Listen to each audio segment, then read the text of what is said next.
Okay, welcome to week 8. So I heard from several of you. Thank you so much. And it was like dead split. Some people want a midterm. Some people want the project proposal. So we're going to do a combo. So this class really covers from the beginning of time, if you go to chapter 1, until 1865, 1866, roughly. So we go through chapter 1 in the text all the way through most of chapter 15.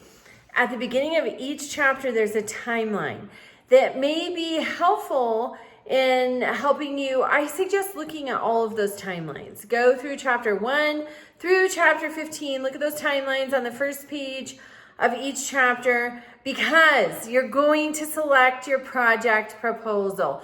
When you study history, you really need to work with the historical material.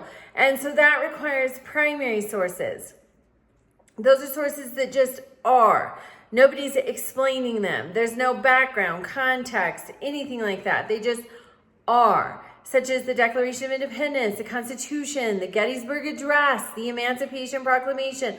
Those just are. Sources that explain them are secondary sources. So what you're going to do is you're going to go through the textbook. You're going to pick a topic that speaks to you. Anything that is contained in our timeline of our class that pertains to this country. So it can't be, like the Roman Empire because we want something that happened here on our soil. So bear that in mind. If you have a topic that you're just really passionate about, please reach out to me and we'll see if we can make it fit somehow. Okay, so you're going to pick your topic. You're going to state your selected topic. Then you're going to find and read primary sources that support your topic. And so you'll find at least one of I have a list of primary sources and there could be others. This is not an exhaustive list, but pick one. The Federalist Papers, I don't mean the whole thing. I mean one essay from the Federalist Papers. So reach out for clarification. Text me for that because I'm not so quick with my emails. Then you're going to have to find a U.S. Supreme Court case that talks about your topic.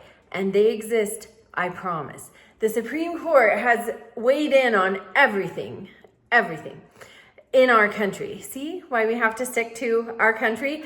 I suggest finding your Supreme Court case first because it's going to lead you to your primary source document. That's maybe an easier way to do that. Then I want you to find a legislative action, a state or federal action. So for example, we have the 13th Amendment, citizenship broadly in this country. We have the 14th Amendment. The 14th and 15th Amendments, they are not ratified until after our time period, although I think you could use those. So say you're using the 15th Amendment, voting, right? No more discrimination based on race.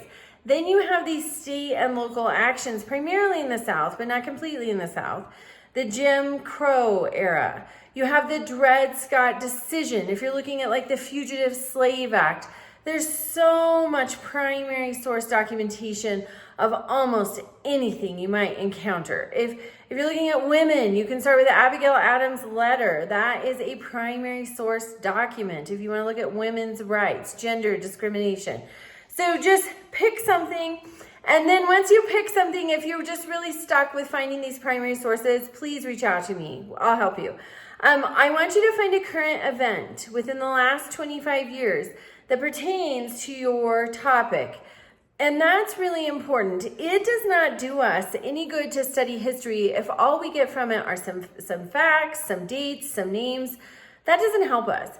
We need to understand the application of history because history is constantly repeating. So as historians, we have to be able to see how this ancient history relates to now. Because as we understand that, we can help impact positively our now. So find a current event, then you're going to find a book. You don't have to read the whole book this week, but I want you to narrow it down. Find one. And there's some guidelines for how to help you come up with a scholarly book and how to have it read by week 14. So that's going to be our midterm / project proposal. Please reach out to me with questions.